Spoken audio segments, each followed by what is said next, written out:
Shalom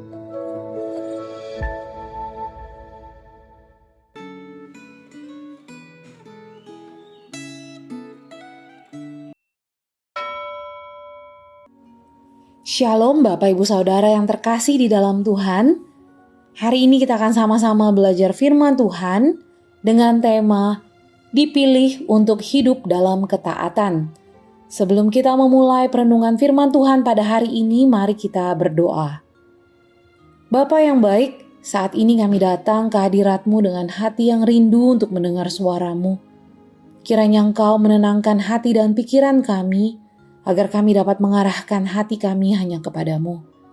Terima kasih Tuhan, hanya di dalam nama Tuhan Yesus Kristus kami berdoa. Amin. Pembacaan firman Tuhan pada hari ini terambil dari Amos 3, tetapi saya akan membaca hanya dari Amos 3 ayat yang ke-7. Demikian firman Tuhan. Sungguh, Tuhan Allah tidak berbuat sesuatu tanpa menyatakan keputusannya kepada hamba-hambanya para nabi.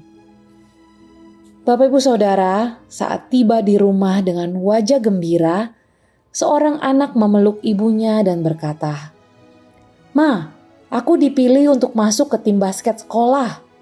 Ibunya menjawab, "Selamat ya nak, teruslah tekun berlatih sebagai anggota tim basket sekolahmu." Percakapan tersebut menggambarkan bahwa dipilih merupakan suatu kebanggaan. Akan tetapi, pilihan selalu disertai dengan tanggung jawab yang harus diemban atau dijalani. Sesudah terpilih untuk melakukan suatu tugas, pelaksanaan tugas baru dimulai, dan orang yang dipilih masih harus menempuh suatu perjalanan panjang untuk menyelesaikan tugasnya. Tuhan mengingatkan para pemimpin dan penduduk kerajaan Israel Utara bahwa Dia telah memilih bangsa Israel untuk menjadi umat-Nya. Sebagai umat Tuhan, bangsa Israel dipanggil untuk hidup dalam ketaatan kepadanya. Apakah hidup menaati Tuhan itu mudah? Ingatlah bahwa menurut Amos 1-2, kehidupan para pemimpin dan penduduk kerajaan Israel Utara tidak berkenan di hati Tuhan. Jelaslah bahwa mengubah kondisi tidak taat menjadi taat bukanlah tugas yang mudah dilakukan. Dalam Amos 3, melalui Nabi Amos, Tuhan mengingatkan para pemimpin dan penduduk kerajaan Israel Utara tentang perjanjian Tuhan dengan Israel. Perjanjian itu termuat dalam Amos 3 ayat 2. Hanya kamu yang kukenal. Kata kukenal menunjukkan adanya hubungan yang intim, pemilihan yang disengaja, kasih yang mendalam. Jadi, bangsa Israel adalah bangsa yang istimewa, yaitu umat pilihan Tuhan. Dia tidak pernah membatalkan perjanjiannya, sekalipun bangsa Israel terus-menerus melanggar perjanjian antara mereka dengan Tuhan. Lalu, apa yang Tuhan lakukan agar bangsa Israel bertobat dan kembali hidup dalam ketaatan? Tuhan memberikan gambaran sebab akibat yang menunjukkan bahwa Dia tidak serta-merta memberikan hukuman bila tidak ada pelanggaran. Tuhan mengutus para nabinya untuk memperingatkan bangsa Israel atas pelanggaran mereka.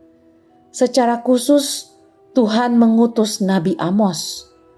Tujuan Tuhan memberi hukuman yang nyata dirasakan dan dialami oleh para pemimpin dan penduduk kerajaan Israel Utara adalah agar mereka sadar, bertobat, dan kembali hidup dalam ketaatan.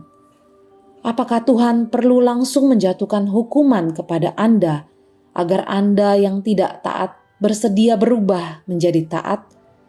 Atau Anda lebih dahulu sadar dan bertobat sehingga pengalaman dalam Amos 3 tidak terjadi pada diri Anda?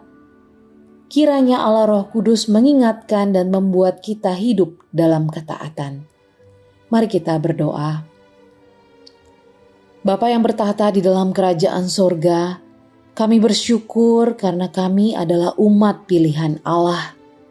Ajar kami untuk hidup benar di hadapan-Mu Tuhan, menggunakan setiap berkat dan kepercayaan yang Engkau titipkan dengan bertanggung jawab. Tuntun jalan kami agar kami dapat hidup taat dan tidak menyimpang. Kiranya hidup kami dapat menjadi alat yang membawa terang dan kebenaran, bukan hanya di hadapan-Mu tetapi juga bagi sesama. Terima kasih Tuhan, hanya di dalam nama Tuhan Yesus Kristus kami berdoa. Amin.